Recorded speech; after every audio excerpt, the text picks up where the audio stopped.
Greetings, my name is Elizabeth Coble, and for the next few minutes, I'll be talking about my perspectives on the differences between freedom and liberty in early Western civilization.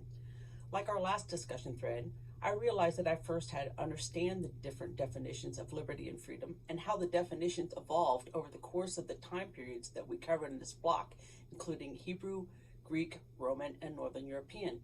While I did our readings, the definitions were still a little muddy to me. Freedom and liberty are related concepts with distinct nuances in their meanings.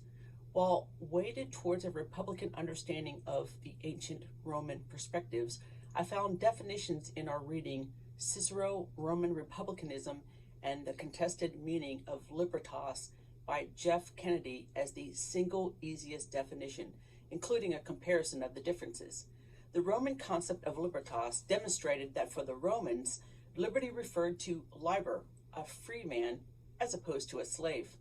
To be free meant to be, quote, capable of possessing rights of one's own, and this is possible only if one is not subjected to someone else's dominion, unquote.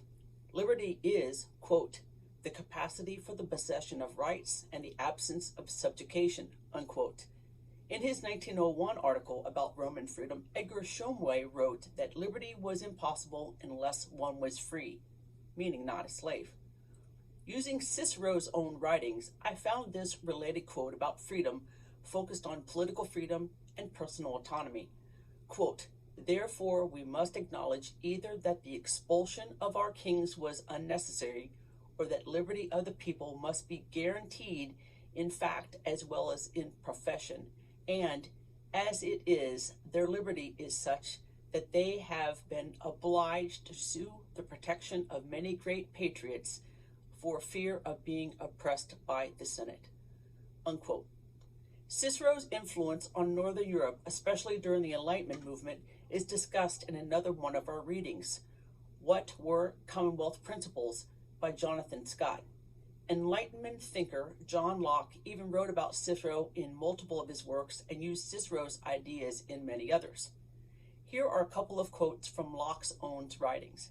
Hopefully you can hear the similarity to Cicero. First quote, for a man that sits still is said yet to be at liberty because he can walk if he wills it. But if a man sitting still has not a power to remove himself, he is not at liberty, unquote.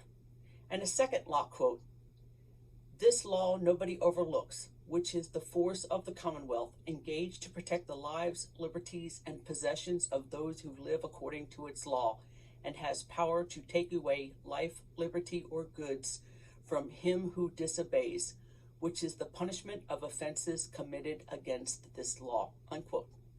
Not only is there a direct Cicero influence in this quote, did you hear some wording similarities to the U.S. Declaration of Independence? Like this passage, quote, with certain unalienable rights, that among these are life, liberty, and the pursuit of happiness, that to secure these rights, governments are instituted among men, deriving their just powers from the consent of the governed, unquote. Paul Meany wrote about Cicero's influence on Locke in his article, aptly titled, Cicero was Locke's greatest inspiration. Since Locke was a great inspiration to many U.S. founding fathers, including Thomas Jefferson and John Adams, Cicero's influence reaches our country today. In conclusion, the distinction between freedom and liberty is not always clear-cut. Sometimes the meanings overlap. Interpretations have evolved over time and in different historical and cultural contexts. Early Western civilizations, such as ancient Greece and Rome, valued both liberty and freedom to varying degrees. These concepts laid the groundwork for the development of ideas related to individual and collective rights and freedoms that have influenced Western political thought and institutions through history.